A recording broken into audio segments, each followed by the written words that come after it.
on, guys? Today we are going to be looking at the Jeep today. It has a check engine light, and we're going to be using my new launch scanner. It is the CRP 919E BT. Get on Amazon.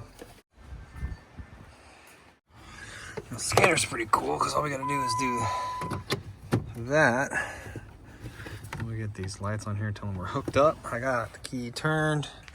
Let's go ahead and turn the AC off, and let's turn this thing on and connect. Okay, there we go. We got it powered up. Let's see here. We got intelligent diagnosis, local diagnosis. Let's go with this one. See what happens. We got Jeep Chrysler. We go in Jeep. Back. Health report. Turn key on. Keys on. Scanning. One fault. Powertrain control module. Still scanning.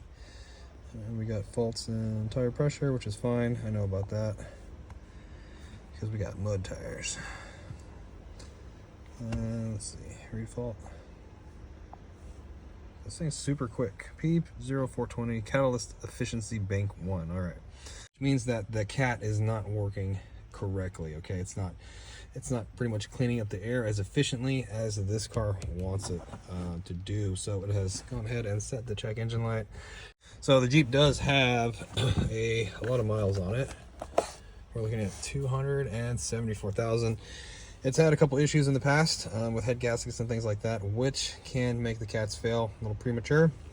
But at this mileage, it is probably time for some new cats for this guy here. So what I'm going to do is I'm going to show you where bank 1 is. Okay, so bank 1 and bank 2, they identify which side of the engine things are located. So I'll show you where bank 1 is. And I do have a temporary solution for this right here. So the registration and state inspection is up on the Jeep like 2 weeks ago and running around. I don't want to get a ticket, so I want to fix this as soon as I can. Okay, so I need to go get a state inspection where they're going to plug it in the OBD and read all the codes and see if it has a check engine light. So right now we currently fail, and I want to get this done basically this week. So we're going to use one of these. This is an oxygen sensor spacer. This is an angled version, and basically what it's going to do is space out the oxygen sensor from the stream of exhaust, and the car is going to see a cleaner exhaust, and we're going to be able to get rid of the code temporarily, okay, until I get this situation totally fixed. Okay, I don't have the time to go ahead and replace all the cats right now. That's going to be a different video. We're also going to need a real good socket. Okay, I actually have 2 of these. Okay, this is actually a 1/2 inch. This is for a 1/2 inch insert, or I mean ratchet. This is the good one, this one right here.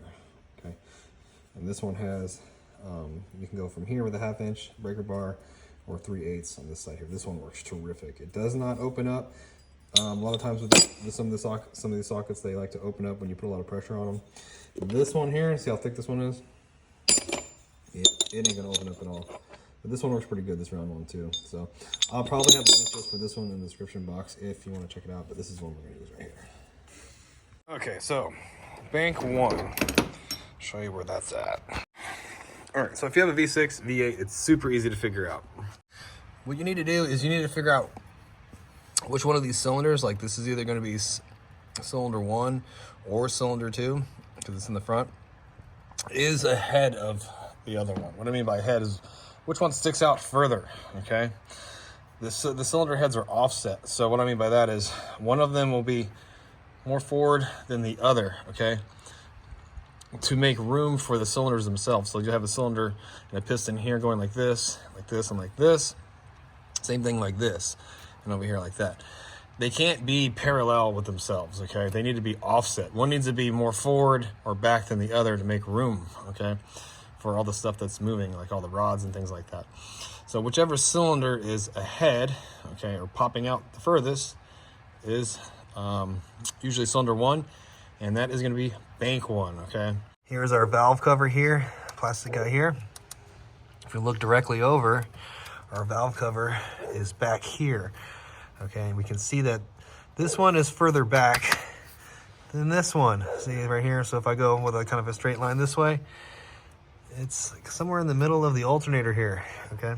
Cylinder 1, bank 1, because we got cylinder 1 here. So we have cylinder 1 here, cylinder 2 here, cylinder 3 here, cylinder 4 here, 5 and 6, okay? Super easy to tell. Always going to be offset. All right, so we are going to look at the oxygen sensor On bank 1, there are 2 sensors. There's one up here, it's before the cat, and there's one here after the cat. This is our guy here, okay? I'm gonna pull this guy off, put the spacer on, and then we're going to put the sensor back in the spacer. And having the angle is gonna give us clearance, okay? Because we don't want this stuff to be super long, hit the bottom of the Jeep, so we're gonna have it angled off.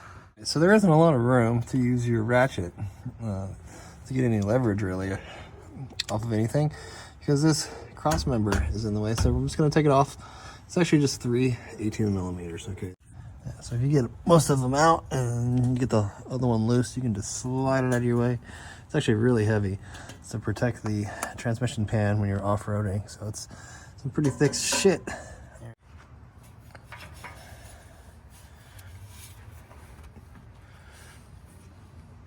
Oh, okay. All right, so here's our sensor. We don't have to unplug it. Hanging out here. A little bit of anti-seize on here would be helpful. You're wondering what this is, okay? So you see the cat here. This right here is not a cat. This is just a resonator, okay? So your cat is here, okay? So again, sensor 2, bank 1. This is the one that reads how well the cat's doing here, okay? That makes sense because it's after the cat. We want to see how this cleans up the exhaust. All right, so put a little anti-seize inside there. Have a little bit hanging out right here. If you notice, this has a little collar here. This is the locking collar that allows you to clock this any way you want it. We don't want any on the tip of the sensor here. So I'm just gonna thread this guy up in here. So I ran into a little bit of problem right there. I can't thread this guy in because it hits the frame, okay? So I'm gonna need to use a straight one. I think I have enough clearance anyways right here. And I think I have a straight one later on somewhere. Here we go, I had a straight one here. Yeah, this one's super duper used. So we're just going to install this one and put a little anti-seize on this one too. Go around here and screw this one in here.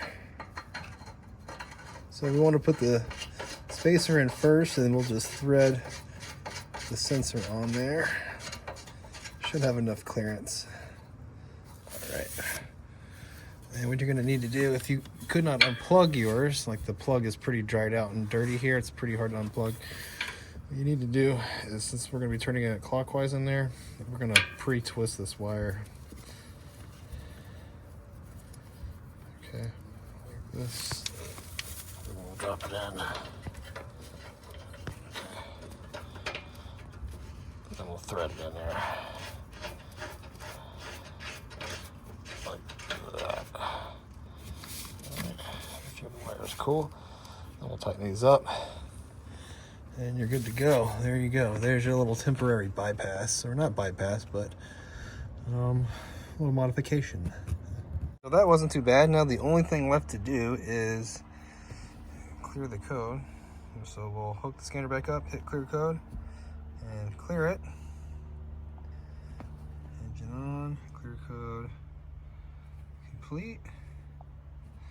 Go ahead and start this guy up. Check engine light is off. We need to do an oil change. So what I'm gonna do now is I'm gonna go ahead and go fill the Jeep up. And what I wanna do is drive it out of gas, okay? Like 1 tank of gas. And if that light doesn't come back on, that means we are good to go. I can go get the state inspection done. The check engine light probably will not turn back on, at least long enough for me to be able to get the state inspection. Okay, again, this is just a temporary little fix, okay? So if you make it a whole full tank of gas with no check engine light, 2 tanks of gas with no check engine light, you can probably run around like this for quite a while, okay? Now you can always get the scanner and you can check the emission monitors here, which I'm not going to go through in this this video here because it just make the video way too long. I'm trying to make this as short as possible, but it'll actually tell you if all the monitors completed and your emissions is ready to go get your state. And you can also, you know, check codes here, see if any of the codes are pending, anything like that with the tool. Okay, so I will be using this tool more on the channel, so if you're looking for that, look for that. Okay, we're going to have a link down in the description box for this tool here if you want to check it out. I think this thing's like $400 or $500. It does all kinds of stuff. Okay, if you ever see me use the other red one that I have that wires into the car, that's not wireless like this, that is the older version of this. This is the new one, so it can do all kinds of things. So if you have like ABS lights on, especially with this Jeep, you can reprogram that. program those modules. You can turn the AC on, you can program keys with this, you can do all kinds of things. Okay, so hope the video was somewhat informational, and if it was, if it helped you out at all, really appreciate it if you hit that like button for me and leave me a comment if you could, and hope to see you again in another video.